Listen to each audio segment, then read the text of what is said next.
The mind and life present us many problems, not the least of which come from the battle of the sexes. Men manipulate women into having sex with them. Women manipulate men into giving them things for free. Men like to brag about themselves, and women want attention for their looks. It's all quite a mess, isn't it? It's all one big game, whether we like to admit it is one or not. Trom is not the first subject to view life as a game. But the idea that you can end the game you are playing with your mind is a novel one indeed. So, what's behind all of this game playing? Not reason necessarily, though reason can resolve some of this mess, if even just for our own sakes. It's desire. And that desire, which is most fundamental to us, is the desire to know and/or the desire to be known, and in the game of life we come to learn of two other desires, and that are those of the desire to not know and to not be known. We call such desires postulates. There are many such postulates we can make, but each of them have an element of at least one of these four basic ones. But how could any rational being want to not know things? Your purposes in life revolve around knowing. And to have a game, there has to be an element of not knowing to it, or you would be able to predict every move on both sides, and you would have no game at all. Also, games, strictly speaking, are irrational activities. Doesn't mean you are crazy to want to play one. Games are fun and life should have some fun in it. But don't go thinking games are entirely based on reason, because they are not. There are voluntary games we play for fun, and there are games we feel we must play, and those are the compulsive games that trap us into this universe. And it is the compulsion to play the games that is the trap, not the games themselves necessarily. Though I do want to inject here that there are games that are mostly compulsive by their very nature, like sex, war, and arguing on social media.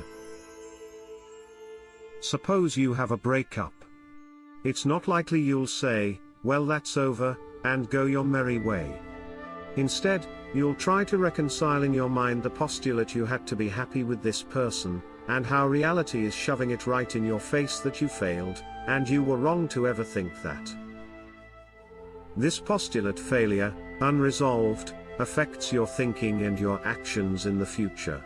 You try and forget about it, and your mind keeps reminding you of it. Why does this happen? Because you consider the whole matter important. And considering something to be important to you with one hand and trying to get rid of it with the other is futile. Realizing this on some level or other, you try and consider the matter unimportant. That doesn't work because considering that something is unimportant is an assignment of importance in its own right. Seems like an irreconcilable mess, doesn't it? But it's not. In Trom we practice what's called time breaking. You take something from the past and experience it at the same time as the present, and compare its importance to the importance of the present. You don't do this with some psychological process of asking yourself, what does this all mean? Then search for some ridiculous explanation like your mother weaned you too early and therefore you pick wrong sexual partners.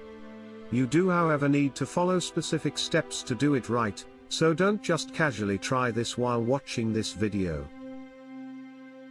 Since the importance of one thing is relative to another, comparing the past to the present while viewing them simultaneously lessens the importance of the past, and thus the past is no longer forcing you to know it, and you can now not know it or in plainer words forget about it like you intended.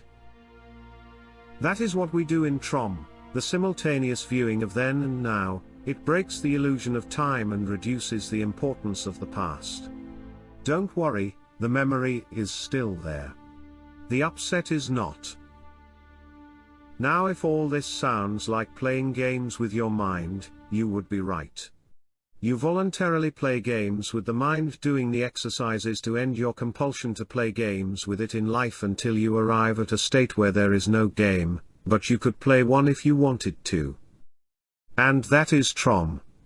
And you can use Trom to get over a breakup just as well as any other upset you've had in life. TROM is self-administered, so you need not confess your sins to a minister or pay some psychologist. It is in fact free. There's no organization to answer to, and you can even keep your practice of it a secret. So I ask, are you going to learn how to do this or not?